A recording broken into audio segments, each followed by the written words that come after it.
Welcome back to What's Going on Seville. We have Miss Christina Ball, Director of Speak Language Center. Welcome to the show. Thank you. Christina, Hi, Christina, your mission is to educate and inspire and empower people through language, culture, community, you name it. Travel? Travel. Yes. You have reinvented learning language, and I absolutely love what you do. So let's start there. You use culture a lot as a learning tool. Tell us how you use that, how you incorporate that in your classes. Yeah, I will, gladly. Well, language really is culture, and I find I started this business 6 years ago because I found a lot of adults especially were afraid to learn languages. They had an idea or memory of learning languages, conjugating verbs, doing boring grammar drills. So I really wanted to, like you say, reinvent language learning, especially for adults, which are my first target students, let's say.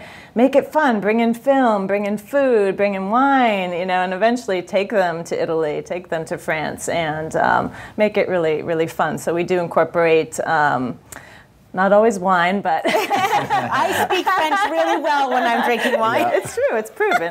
But we'll show film clips. We'll have cheese tasting at an Italian class, and just to get people speaking about fun things. And you always hold these things right in your language center. We have, I'd say, 50% of our classes at Speak downtown. Wow. Our global headquarters, the one and only.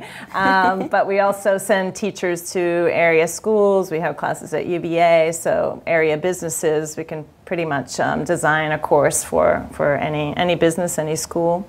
So, that's fantastic. Yeah. So like tailor-made programming. Tailor-made, yeah. Oh, so would a company come to you and say, I'm sending some people overseas to this office and they need, and then you would go into their business and take care of that and teach them? Right, exactly. Or the opposite. We just started an English program at a local business here that's part of an international conglomerate, and they needed someone from Chile to learn English. Oh, wow. So we created a program just for that one adult student, and and there are, of course, a lot of local businesses that need language even to communicate with their fellow employees. Right. So that's where it's very useful, especially health professionals need that. What other languages?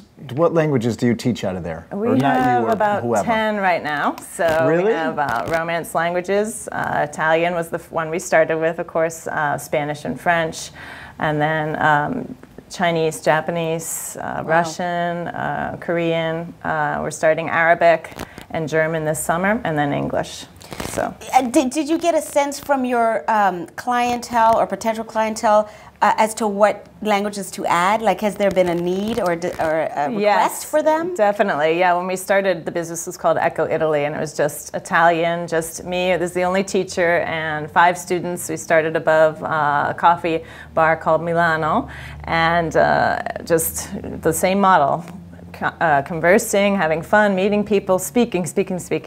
And I think it was about a year later people started saying, I don't need to learn Italian, I love it, but I really need Spanish, and we love this model. Can you please start Spanish? So I started a company, a Spanish division called Spain on Main, because we were on Main Street then. And then when people asked for French, I thought, this is getting confusing. What are we going to be, Paris on Main? I got tired of inventing cute names, so I said, forget about it. So 2 years ago, I created the Speak as the umbrella school, so to speak, with the exclamation point. People always ask. It's a great space. So someone's living in Charlottesville that speaks Swahili. She comes to you and says, hey, is there any way that we could fire up a Swahili class? Yes. I say if I can find a teacher, I can create that course. Yes, definitely. Really? I've had interesting requests, yes, for Native American languages, for different dialects. And is it one of those things where if you offer it, people come to it? Not always, but he makes like business really easy. Yeah. Build it and they will come, but it's a lot of work. Not every language will become a popular group class, so that's why we have individual lessons. So someone could just, if I have the teacher, sign up for Greek and just do a one-on-one lesson, either at our location or at a mutually convenient location. So that's nice. It's kind of a matchmaking program that I've come up with, for the let's say, less needed languages in our area. So if you have do you have particular caterers that you use, or do you find people who specialize in Greek food and specialize in Italian food, or do you generally go with the same caterers? For the events? Yeah, for all the events. Yeah, for our events, we use different local chefs, and we've done, for instance, a Spanish tapas event, and I had a wonderful, I loved it. And so the idea there is to put not just the language in context, but the culture in context, and create a really kind of a party, basically. Let's just put it that way.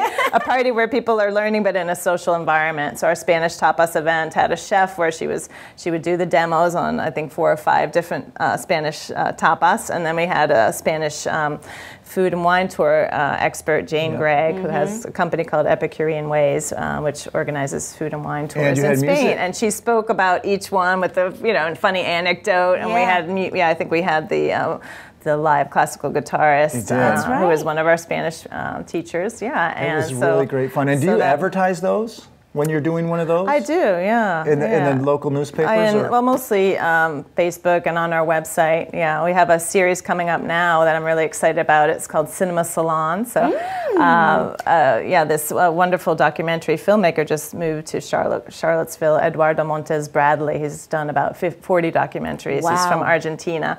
So we've designed this series together, which we're starting with 4 of them. The first one's called Taste of Brazil. And so there'll be 6-hour workshops on Saturdays, and we'll start with on the Brazil theme one. We'll watch his movie, which is about samba, a history, and talk about the culture and Brazil. And then his wife, who's a master chef, will do the tasting. So she'll make 4 or 5 different Brazilian dishes, and we'll talk about them the whole time. What's the history of this? The cachaca, which is used in the cocktails, and we'll taste them. And then we'll do other cinema salons on Cuba, Bolivia, and Argentina. So I'm really excited about that. That's brilliant. Yeah, so that's a great idea. Did you sort of meet and just go?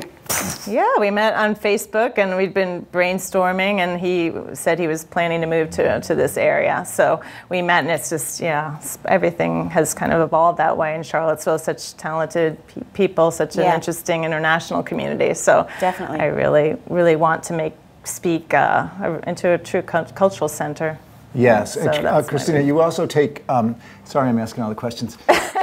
You also I've sparked something. I've got to get you into a class. I know. You also take trips to Europe and elsewhere. Tell us about how one of those go down. Sure, and those again have evolved out of our classes. So my Italian one, after about 2 years of teaching adult students Italian, they started to say, when are you going to take us to Italy, Christina? We love learning with you and drinking cappuccino here in Charlottesville. And our Italian is coming along quite nicely. But we're tired of looking at all these movies and beautiful pictures of you in Florence and eating, and I use those in class. Yeah. And so I think it was 5 years ago I started the first trip, which was the model for the subsequent ones that we're adding. So it's called 2 Weeks in Todi.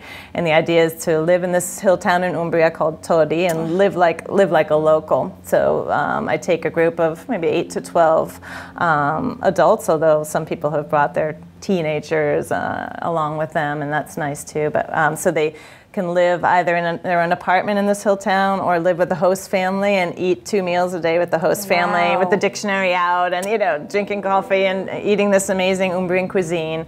And then most people choose to learn Italian. There's a wonderful little Italian school that's a small conversation-based school and culture-like speak. So I've affiliated with them, and so most people choose to study 4 hours a day at this school every morning. And then they'll go home to their host family or to their apartment for lunch, and then most afternoons we'll explore the region of Umbria.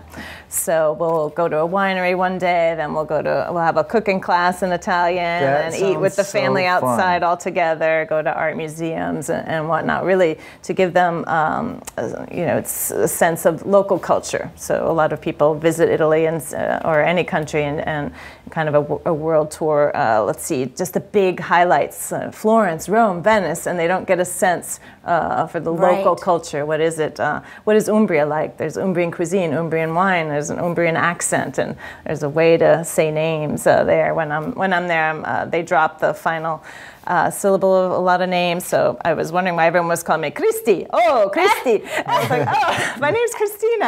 And I realized, oh, Francesca, you know. Would I be Lan? You would be hard. Oh, La. La. It would be hard. It's harder for shorter names. Anyway, so the sense is to learn the language on site and really get a sense for the local culture and not do the traditional tourist route. So it's really off the beaten path. Why Toady? I wanted a small town so that people could be able to. There wouldn't be a lot of English. There wouldn't be tons of Americans, so to speak, such as in Florence, unfortunately. And I love the region of Umbria. Just beautiful rolling hills, a lot of culture, natural beauty. And I happened to find this wonderful language school called La Lingua La Vita. So that's the pool. And I met the director, and we've been friends ever since. And so it was really, let's say, a fertile soil for collaboration, and it's evolved that way. And this year we're launching 2 more trips, so another Italy one, which is an opera-inspired trip. We have a course on Saturdays, which is an Italian opera course where it's taught by an Italian teacher, Patrizia, and a musician, Marianne Archer, who played flute for the Metropolitan Opera Orchestra for 25 years. So they team teach this Italian course where they'll watch the opera, read a certain opera, talk about it in Italian, and then Marianne will give all the gossips, you know, that night Domingo flirted with me, and this is what was going on, and and then they'll analyze the music. So just a serious musician. So again, the students requested, we want to go to Italy and watch the operas with you, and so innovative. And so we're doing that in July, and there'll be 1 week in Tuscany and 1 week in the Veneto. So they'll watch operas of Puccini and Verdi, and then the third trip is a trip to France with Anne Arlet, who's the director of our French program. And a lot of these trips come from the teachers' individual talents and interests, as well as those of the students.